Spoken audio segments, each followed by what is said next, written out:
में आज बात करेंगे हम माइंडट्री के मैनेजमेंट से और हमसे खास बातचीत करने के लिए जुड़ रहे हैं कंपनी के सीएफओ विनीत तेरेदेसाई, जिनसे चर्चा होगी चौथी तिमाही के नतीजों और वित्त वर्ष 2023 के लिए बिजनेस आउटलुक पर।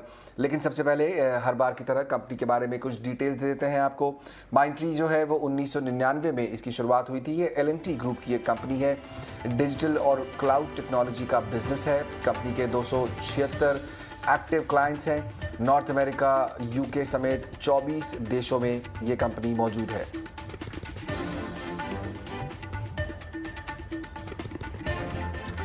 विनीत तेरेदेसाई साहब हमारे साथ जुड़े हुए हैं। बहुत बहुत स्वागत आपका ईटी नाउ स्वदेश पर। शुरुआत आपके नतीजों से ही करेंगे सर। यहाँ पर चौथी तिमाही में हमने देखा कि जो एबिटा मार्जिन है, जो उसका गाइडेंस है FY22 का, वो करीब 20% से ज़्यादा के था। वो डिलीवर भी हुआ, आपने किया। FY23 के लिए अब किस तरह का आउटलुक बन रहा है आपका? मैं पहले बिजनेस की बात करूंगा। जो बिजनेस का डिमांड आउटलुक है वो अभी भी बहुत ही अच्छा है। हमें अभी भी हमारी एस्पिरेशन है कि हम अगले जिस जिस तरह से इस साल हमने industry leading profitable growth deliver की है, वो सिलसिला FY23 में भी चले। हमारे banking, financial vertical, travel vertical, health care vertical, media technology vertical, ये सब टेक्नोलॉजी इसमें काफी अच्छी डिमांड दिखाई दे रही है। रिटेल कंज्यूमर पैकेजिंग में भी डिमांड है, मगर शायद अगले 1-2 क्वार्टर वो शायद कंसोलिडेट करेगा, बिकॉज कुछ कस्टमर्स के प्रोग्राम हम जो काम कर रहे थे वो एंड में आ रहे हैं। बट नए लोगों का काम जैसे ही अभी चालू होगा तो उसमें भी 1-2 क्वार्टर के बाद आपको अच्छी तरह से ग्रोथ दिखाई दे सकती है। तो overall as a company level में बात करूं तो डिमांड एनवायरनमेंट एक्सट्रीमली स्ट्रांग है, आउटलुक भी अच्छा है, काफी अच्छी विंस हुई है। तो उसकी वजह से हमें लगता है कि FY23 अच्छी वो भी एक अच्छा ही साल रहेगा। मार्जिन या हम स्पेसिफिक नंबर पे कुछ आउटलुक नहीं देते, मगर हमारी एस्पिरेशन और हमारी जो जैसे पिछले साल कहा था कि हमारा एस्पिरेशन था कि 20% EBITDA मार्जिन हम सस्टेन कर सके, वो हम FY23 में भी उसी के एजम्पशन पे चल रहे हैं कि हम वो मार्जिन सस्टेन कर सकेंगे। जिससे कुछ क्वार्टर में शायद वो कम होगा, कुछ क्वार्टर में ज्यादा होगा, मगर FY23 की तरफ से अगर देखें तो फुल ईयर के लिए हमें एस्पिरेशन 20% प्लस EBITDA मार्जिन की ही रहेगी। करेक्ट विनीत जी। यहाँ पर जो ग्रोथ रही FY22 में, वो हमने देखा काफ़ी स्ट्रांग थी माइंडट्री के लिए। 30% से ऊपर, 30% प्लस आपने ग्रोथ दिखाई है। क्या आपको लगता है कि ये सस्टेनेबल है FY23 के लिए? किस तरह के नंबर्स को टारगेट कर रहे हैं आप? देखिए, FY22 का एक ग्रोथ अच्छा ही था, मगर उसमें एक ऐसा और एक पैटर्न ये भी है कि वो एक FY21 के एक लो बेस पे भी था, तो उसकी वजह से भी 30%। पर ऐसा नहीं है कि FY23 में वो ग्रोथ एकदम आधी हो जाएगी। हमें अभी भी लगता है कि इंडस्ट्री लीडिंग ग्रोथ डिलीवर करने में हमें कोई मुश्किल आनी नहीं चाहिए।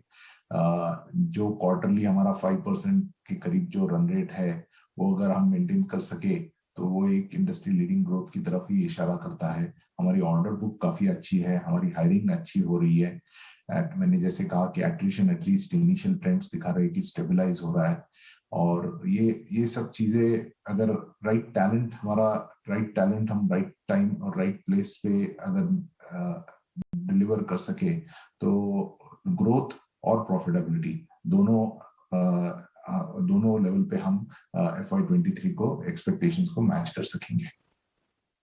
बिल्कुल विनीत जी, जो टोटल कॉन्ट्रैक्ट वैल्यू डील्स हैं वो हम देख रहे हैं कि करीब 350 से 400 मिलियन USD के बीच रही है। पिछले 8 क्वार्टर का जो एनालिसिस हमारे सामने है, अराउंड 375 मिलियन USD के आसपास वो एवरेज आउट हुआ है। आपको लगता है कि ये यहाँ से जो ट्रेंड है वो फ्लैटिश हो गया है, या आपको लगता है कि जो बेस इफेक्ट है उसका इम्पैक्ट है? किस तरह का डिमांड मोमेंटम अभी आप देख रहे हैं? आपको लगता है कि डिमांड यहाँ से और बेहतर होने वाली है आने वाले समय में? ये डील मोमेंटम फ्लैटन हो रहा है। कस्टमर्स 2 साल तक, पिछले साल या 2 साल तक क्या होता था कि 3 साल या 5 साल के कॉन्ट्रैक्ट्स काफी हद तक दे रहे थे। अभी जैसे ये डिजिटल ट्रांसफॉर्मेशन प्रोजेक्ट्स जैसे बढ़ रहे हैं, जो काफी कॉम्प्लेक्स रहते हैं, तो उसको वो प्रोजेक्ट्स के माइलस्टोन्स रहते हैं। तो अभी देते समय उनका जो 3 या 5 साल का जो कॉन्ट्रैक्ट वैल्यू देने का ट्रेंड था, वो अभी माइलस्टोन बेस ट्रेंड बन चुका है। तो उसके वजह से लगता है कि ये फ्लैटन हो रहा है, ग्रोथ नहीं हो रहा है। मगर कस्टमर जब तक ऑर्डर नहीं देता, ग्रोथ भी नहीं आती, रेवेन्यू भी नहीं होता, कस्टमर को बिलिंग भी नहीं कर सकते। तो ये सब अगर आप पिछले कई क्वार्टर्स का ट्रेंड देखोगे, तो एक्चुअली हमारा रेवेन्यू ग्रोथ ये टीसीबी ग्रोथ से अच्छा, काफी हद तक अच्छा है। बिकॉज हमारा टीसीबी ग्रोथ जो दिखता है और उसको बिल करने में हमारा टाइम काफी कम है, सबसे कम है। तो हम इमीडिएटली हमारा बिलिंग चालू हो जाता है। तो मुझे नहीं लगता कि आपको उस ट्रेंड को किसी और एंगल से देखना चाहिए।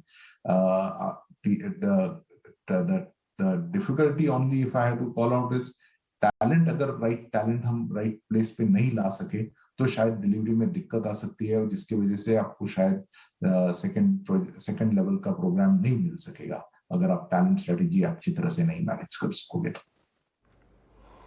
Correct Vineet ji, IT companies के लिए एक बड़ा चैलेंज होता है और वो है एट्रिशन। आपने बात की कि वो कहीं ना कहीं स्टेबलाइज हो रहा है पिछले कुछ समय में, लेकिन मैं जानना चाहता हूं कि इस समय जो हेडकाउंट का ट्रेंड है वो किस तरह का है।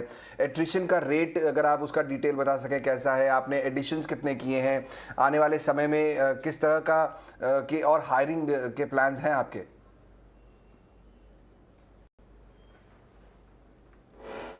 एट्रिशन की एटलीस्ट इनिशियल ट्रेंड्स तो स्टेबलाइजेशन की तरफ ही इशारा कर रहे हैं। ऐसा नहीं कि एट्रिशन धड़क से अभी जो 23-24% के है वो वापस 15% पे इमीडिएटली आ जाएगा, बट एटलीस्ट यहाँ से ज्यादा बढ़ेगा नहीं। वो एक वो बात ही एक ब्लेसिंग इन डिस्गाइज है।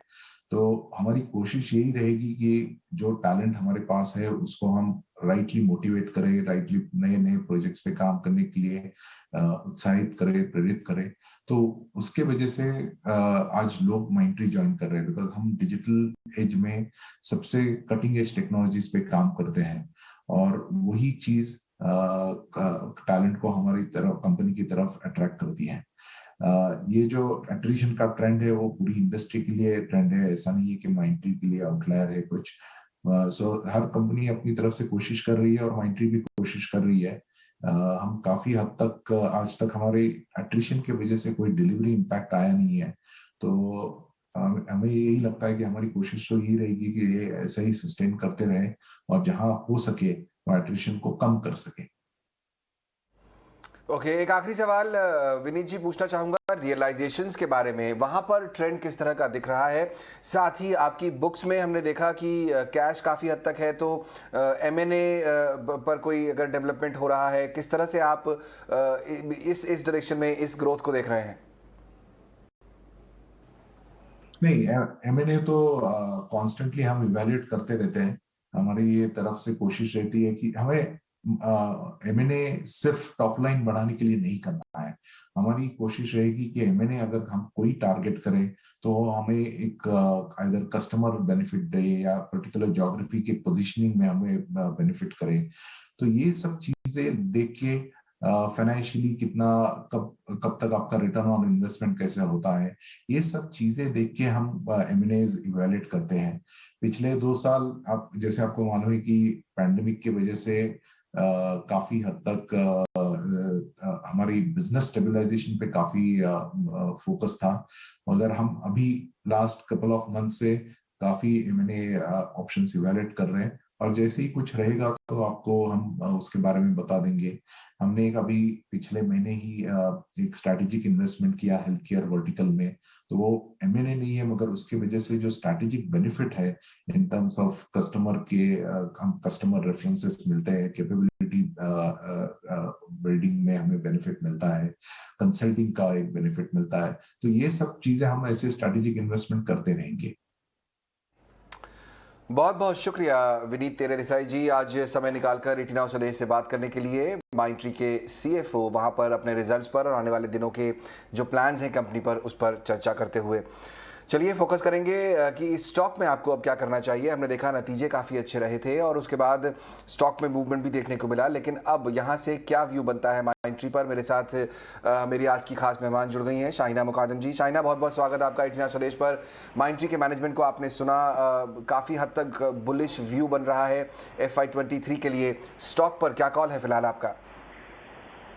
देखिए, एक्चुअली परफॉर्मेंस काफ़ी अच्छा ही था एंड मतलब उनका जो स्पेस है वो जो डिजिटल में काफ़ी स्ट्रांग है और काफ़ी उनके दूसरे जैसे ट्रैवल का भी पिकअप हुआ है, इंश्योरेंस काफ़ी अच्छा उनका ओवरऑल परफॉर्मेंस हुआ है। 5% सिक्वेंशियल ग्रोथ रेवेन्यू में इज गुड और गाइडेंस भी अच्छा है, मार्जिन मेंटेनेंस का गाइडेंस है। दूसरे आईटी कंपनीज में थोड़ा बहुत हमने उसमें थोड़ा निराश हम थे, बट माइंट्री अच्छे नंबर्स दिए हैं। नाउ द इशू इज, अगर आप मुझे बाय या सेल का अगर आप पूछते हो तो वो वैल्यूएशन और प्राइस जो मूवमेंट है उस हिसाब से मैं अभी सलाह नहीं दूंगी खरीदने के लिए, बिकॉज ऑफ मेजर 2 रीजंस। एक तो वैल्यूएशन काफ़ी एक्सपेंसिव है।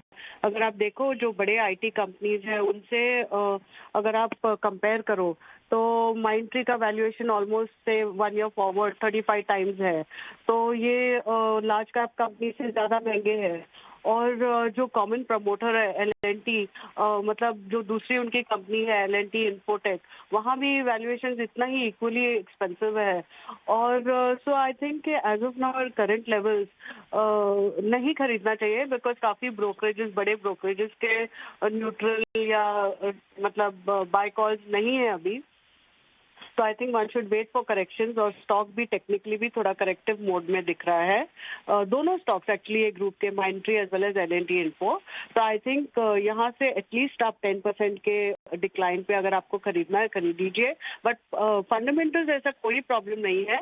एंड ओवरऑल जब मर्जर हो जाएगा तो ये काफ़ी बड़ा मतलब ग्रुप हो जाएगा। इन टर्म्स ऑफ रेवेन्यू भी उनके टर्नओवर हो जाएगा ऑलमोस्ट 1.5 लाख करोड़। तो अच्छी है stock for the long term holding, but for the short to medium term अभी डिक्लाइंस पे ही बाय कीजिए। बिल्कुल, तो डिक्लाइन का वेट करना चाहिए। आपने जो बात कही बहुत इंटरेस्टिंग यहाँ पर कि वैल्यूएशन जरूर महंगे हैं फिलहाल माइंट्री के। मेरा एक सवाल और होगा शाहिना आपसे, और वो ये कि अगर आईटी स्पेस चूंकि फ्लेवर में है आजकल, फोकस में है बहुत ज़्यादा, नतीजे तो आ ही रहे हैं, क्या आपको लगता है कि माइंट्री अगर फिलहाल नहीं लेना चाहिए तो किसी और स्टॉक पर फोकस करना चाहिए?